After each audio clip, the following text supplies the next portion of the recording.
મિત્રો, શું ક્યારેય તમારી સાથે એવું બન્યું છે કે વોટ્સએપ પર કોઈ અજાણી લિંક આવી હોય અને ભૂલથી તેના પર ક્લિક થઈ ગયું હોય, અથવા કોઈ લોભામણી ઓફર જોઈને તમે કોઈ એપીકે ફાઇલ ડાઉનલોડ કરી લીધી હોય? જો હા, તો સાવધાન થઈ જજો, કારણ કે એક નાની ભૂલ તમારો બધો ડેટા, તમારા બેંક એકાઉન્ટ અને તમારી પ્રાઇવસી હેકર્સના હાથમાં સોંપી શકે છે. યાદ રાખો, જો મોબાઈલ સ્માર્ટ છે તો આપણે પણ સ્માર્ટ બનવું પડશે.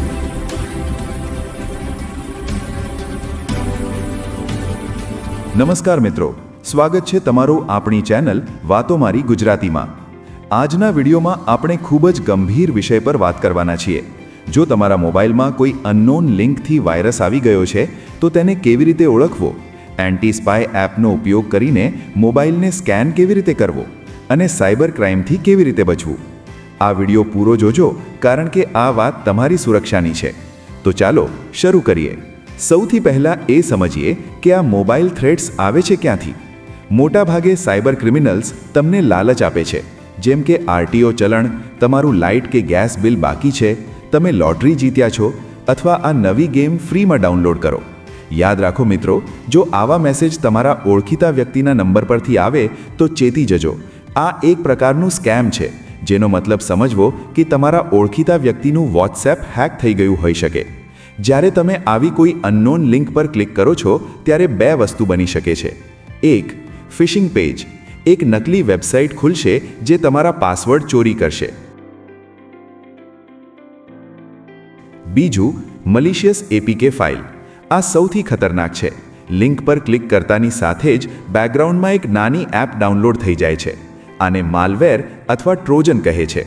એકવાર આ એપ ઇન્સ્ટોલ થઈ ગઈ એટલે હેકર પાસે તમારા મેસેજ, કેમેરા, માઇક્રોફોન, ગેલેરી અને કોલ લોગ્સનો એક્સેસ જતો રહે છે, અને તમને ખબર પણ નથી હોતી.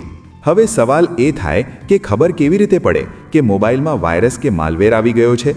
અહીં કેટલાક મુખ્ય લક્ષણો છે જે સંકેત આપે છે કે આપણા ફોનમાં કોઈ થ્રેટ, બગ્સ કે માલવેર હોઈ શકે છે. Battery drain. જો અચાનક મોબાઈલની બેટરી બહુ ઝડપથી ઉતરવા માંડે. ઓવરહીટિંગ. તમે ફોન વાપરતા ન હો છતાં ફોન ગરમ રહેતો હોય. Data usage. તમારો ઇન્ટરનેટ ડેટા જલ્દી પૂરો થઈ જાય, કારણ કે સ્પાયવેર તમારો ડેટા હેકરને મોકલી રહ્યો હોય છે. Unknown apps.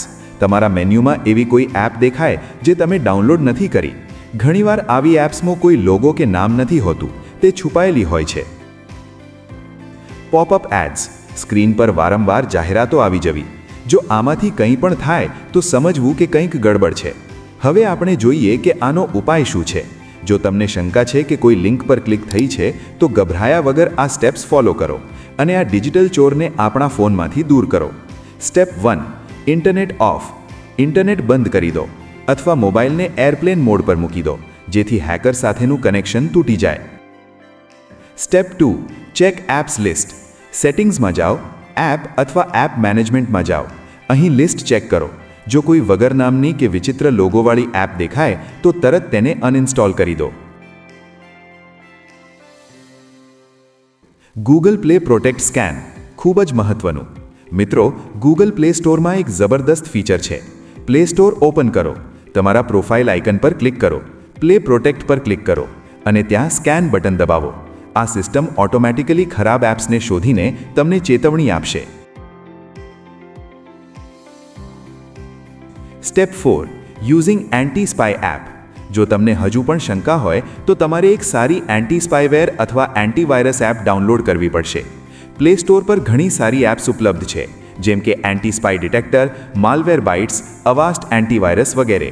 અહીં હું તમને એક પ્રખ્યાત અને ઓપન સોર્સ એપ વિશે વિગતવાર માહિતી જણાવું છું, જે એપ છે એન્ટી સ્પાય ડિટેક્ટર.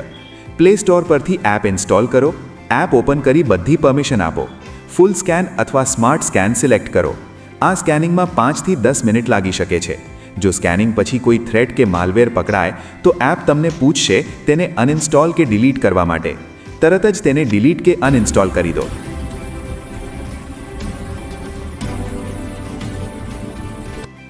મિત્રો, જો એન્ટીવાયરસ સ્કેન કર્યા પછી પણ ફોન વિચિત્ર વર્તન કરે તો છેલ્લો અને રામબાણ ઇલાજ છે ફેક્ટરી રીસેટ.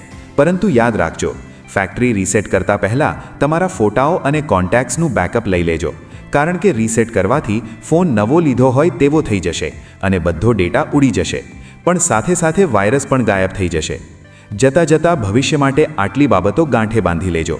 વોટ્સએપ કે એસએમએસમાં આવતી અજાણી લિંક પર ક્યારેય ક્લિક ન કરો. હંમેશા પ્લે સ્ટોર કે એપ સ્ટોર પરથી જ એપ્સ ડાઉનલોડ કરો. થર્ડ પાર્ટી એપીકેઝને ટાળો. તમારા ફોનમાં હંમેશા સારો પાસવર્ડ રાખો. અને સૌથી મહત્ત્વની વાત, જો તમારી સાથે કોઈ મોટો સાયબર ફ્રોડ થાય, પૈસા કપાઈ જાય, તો ભારત સરકારની સાયબર ક્રાઇમ હેલ્પલાઇન 1930 પર તરત જ કોલ કરો અને ફરિયાદ નોંધાવો. તો મિત્રો, આ હતી માહિતી મોબાઈલ હેકિંગ અને સ્કેનિંગ વિશે. જો તમને આ વિડીયોમાં આપેલી માહિતી ઉપયોગી લાગી હોય તો વિડીયોને લાઇક જરૂર કરજો. તમારા પરિવાર અને મિત્રો સાથે આ વિડીયો ખાસ શેર કરજો, જેથી તેઓ પણ સાયબર ક્રાઇમનો ભોગ ન બને.